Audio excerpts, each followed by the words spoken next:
Before the 1940s, women would not leave the house without wearing a pair of silk stockings.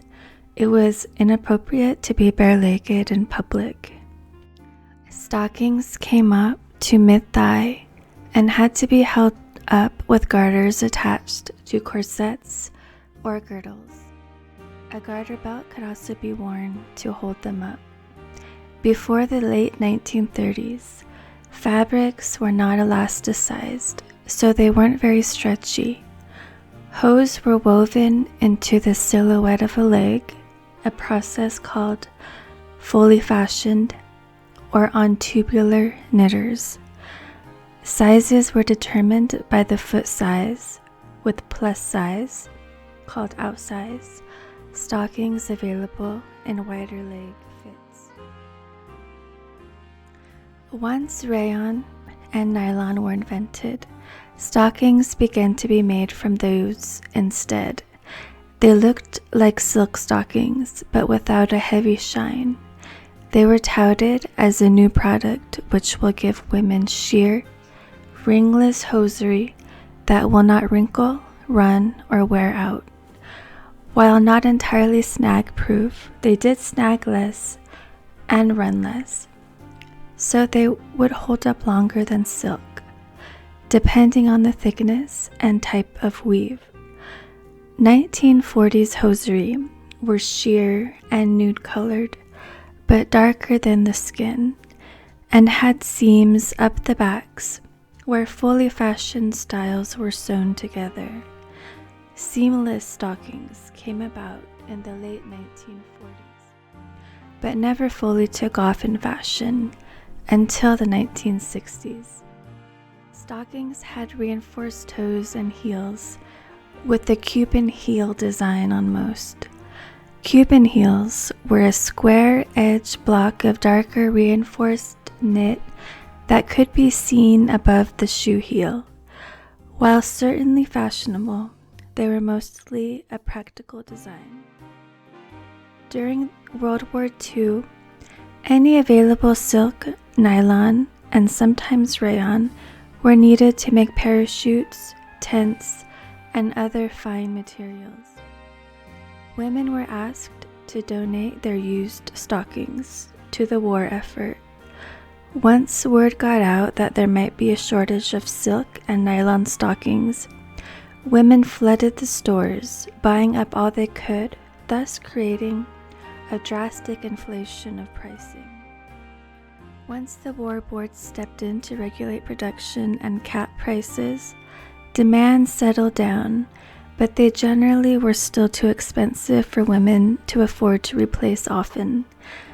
1940s stockings became a precious commodity. They snagged and tore easily, and it was hard to keep a pair around for a long time. Women had to conserve their stockings for very special occasions and fought over any that might be available for purchase. Most of the time, they had no choice but to go bare-legged. To wear stockings, especially with seams, was just part of their wardrobe. Sundays were often the only days women wore their stockings. The government went so far as to ask churches to tell women it was all right to attend without stockings. To get the 1940s nylon look without hose, women began to stain their legs with brown household items like gravy browning, coffee, and cocoa powder to give the appearance of stockings. Soon, enough leg cosmetics were developed that stained the legs a tan color, sort of the first self-tanners. The first version stained dresses and ran off in the rain. Newer versions were better and came in liquid, cream, or powder that was mixed with water. Several different shades were usually offered to complement different skin tones. All of the makeup companies, such as Max Factor and Elizabeth Arden, got on board.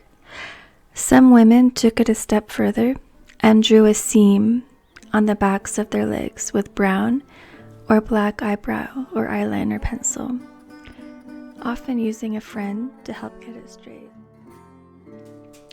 After the war, nylon stockings returned, and women went right back to wearing them.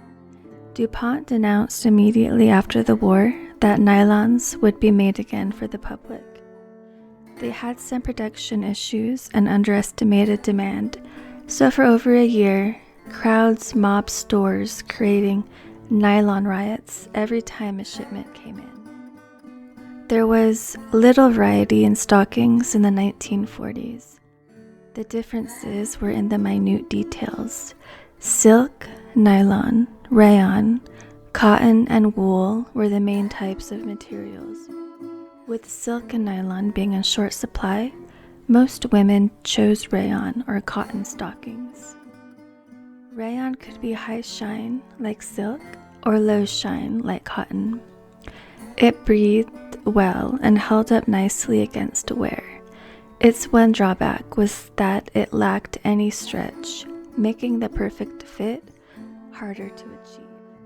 There were 3 main types of textures 1940 stockings came in. Smooth, most stockings are knit smooth with some sheerness. Mesh, small holes make stockings breathe easier and were ideal for work or sportswear. Novelty mesh are unique patterns knit into stockings for fashion aesthetics only. The weight or thread count of stockings also contributed to texture. For day or workwear, a heavy knit cotton or wool stocking was the most practical, similar to tights today. Heavy sport knit stockings were plain or fancy designs of rib stripes or zigzags. Often work and afternoon wear could be a medium gauge smooth rayon stocking, while evening and special occasion wear preferred sheer, almost see-through knits. 1940s hosiery colors were limited to a few shades of a natural skin tone and white.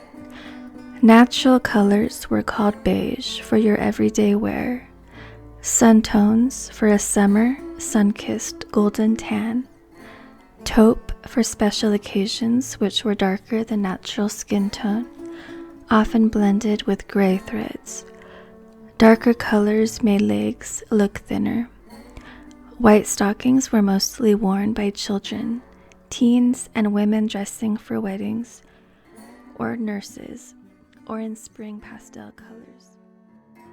Stocking sizes came in foot size and 3 lengths, 28, 30, and 32 inches. To get your seams straight, roll your stockings down, then pull on your stockings from the front and back, guiding the seam with your right thumb. Most women pull stockings on from the sides, but this will only make getting the seams straight more difficult. Put lotion on rough spots on your feet at night so they won't snag your hose. Wash by hand in mild soap, rinsing twice, and rolling in a towel and laying flat to dry. Repair by mending. Thank you for watching my video. Please like and subscribe, and have a wonderful evening.